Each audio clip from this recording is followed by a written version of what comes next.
அன்புக்குரிய இதய அன்னை ஊடக உறவுகளே, உங்கள் அனைவருக்கும் வணக்கம்.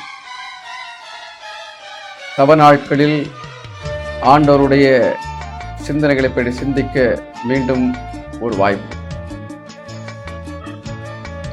ஆண்டவர் இயேசு கிறிஸ்துவினுடைய 7 அமுத மொழிகளை பற்றி இந்த நாளிலே நாம் சிந்திக்க இருக்கின்றோம். தொடக்கமாக இந்த மலைகள் கடவுளுக்கும் மனிதனுக்கும் உள்ள உறவை இணைக்கின்ற ஒன்றாக இருக்கின்றது. அது விவிலியத்தில் சில குறிப்புகளை நாம் பார்க்கின்றோம். முதலாவதாக, ஆபிரகாம் தன் மகன் ஈசாக்கை பலியிட முயற்சிக்கும் பொழுது மோரியா மலையில் அங்கு கடவுளை சந்திக்கிறார். இரண்டாவதாக, மோசே யாவே கடவுளை சீனாய் மலையில் சந்திக்கிறார்.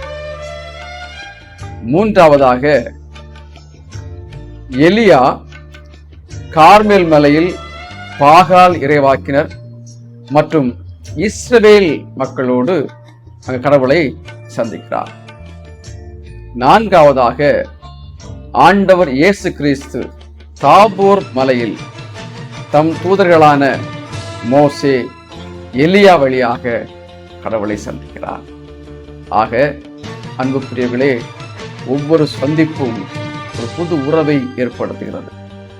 நாமும் தவ நாட்களில் ஆண்டவரை சந்திக்க வருகின்றோம்.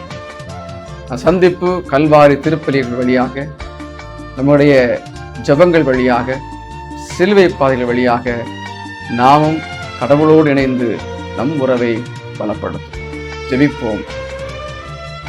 அன்பான கடவுளே, இதோ இந்த சிந்தனைகளை கேட்கின்ற அனைத்து நண்பர்களையும் விசுவாசிகளையும் ஆசீர்வதியும். எளிய விசுவாசத்தோடு வாழ்கின்ற உம்முடைய பிள்ளைகளாகிய நாங்கள் எல்லா சூழல்களிலும் உமக்கு நன்றி செலுத்தக்கூடிய, உம்மை புகழக்கூடிய வரத்தை தாரும். உம்மை பற்றி சிந்திக்கக்கூடிய ஆற்றலையும் சக்தியும் தாரும். இதன் வழியாக நாங்கள் அருளிலும் ஆசிரிலும் எந்நாளும் உம்மோடு இணைந்து நல் உறவை பலப்படுத்தக்கூடிய வல்லமை தாரும். ஆமென். இணைந்திருப்போம், இறை ஆசீர் பெறுவோம்.